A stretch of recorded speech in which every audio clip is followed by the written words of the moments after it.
और देखिए, आज हम इस वीडियो में सिर्फ़ रैंड बिटवीन वाला फ़ॉर्मूला समझने जा रहे हैं। रैंड बिटवीन क्या होता है? एक फ़ॉर्मूला है जिसके बेस पे हम कोई सा भी कितना भी डेटा अपने खुद से बना सकते हैं। जैसे कि आप यहाँ पर देख सकते हैं कोई भी फ़ॉर्मूला लिखने से पहले हमें सबसे पहले इक्वल टू टाइप करना पड़ेगा, ठीक है? हमें कोई सा भी फ़ॉर्मूला लगाना है, सबसे पहले इक्वल टू लिखना पड़ेगा। उसके बाद क्या लिखेंगे? रैंड बिटवीन, RAND, ठीक है?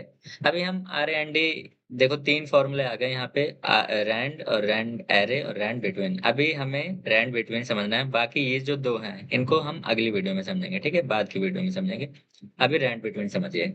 यहाँ पे जैसे ही मैं अपना कर्सर ले जा रहा हूँ, तो ये क्या शो कर रहा है? Return a random number between the number you specify. जो भी नंबर आप दोगे, उन 2 नंबर हमें देने होंगे, उन दोनों नंबरों के बीच के नंबर ये देता है, ठीक है?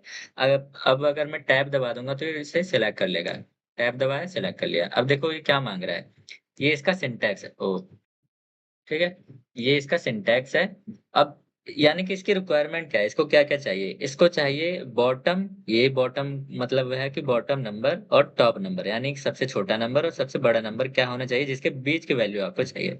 तो मैं लिख दे रहा हूँ, मान लो सबसे छोटा नंबर होना चाहिए 12 और मैं कॉमा दूँगा, तो देखना ये जो अभी बॉटम देखो बोल्ड हो रखा है ना? हाइलाइट हो रखा है। जैसे मैं कॉमा दबाऊँगा, वैसे ही देखना टॉप सेलेक्ट हो जाएगा।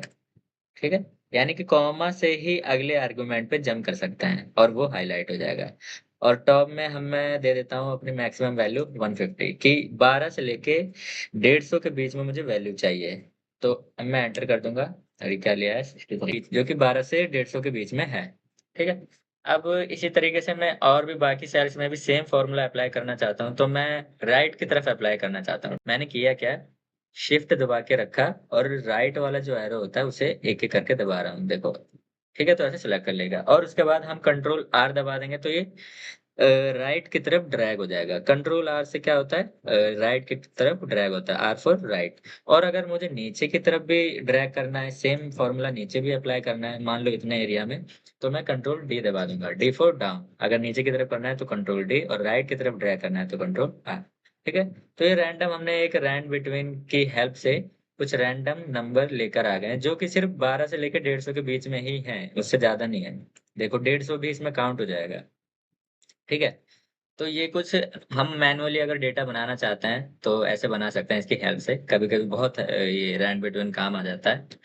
और अभी एक चीज़ आप देखेंगे, मान लो मैं यहाँ पे कुछ लिखने जा रहा हूँ। मान लो वीलुकअप का फ़ॉर्मूला लगाने जा रहा हूँ, वीलुकअप और मैं अभी सोच रहा हूँ नहीं, इसे हटा देता हूँ। अब देखना मैं एंटर दबाऊँगा। देखा? ये सारे जितने भी नंबर थे वो सब चेंज हो गए। क्यों चेंज हुए? क्योंकि अब ये सारे जितने भी नंबर हैं, ये सभी सेल में, ये सभी वैल्यू नहीं है। ये सभी अभी फ़ॉर्मूले बन रखे हैं। ठीक है? एक्सेल में ये 2 वर्ड बहुत सुनने को मिलेंगे कि ये अभी फ़ॉर्मूला है और वैल्यू नहीं बना है। हर फ़ॉर्मूले को हमें वैल्यू बनाना पड़ता है ताकि वो चेंज ना हो।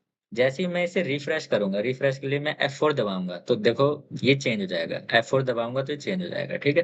तो ये मैं चाहता हूँ कि चेंज ना हो, ये फिक्स रहे। अगर यहाँ पे 128 है, तो ये 128 ही रहे, 61 ही रहे।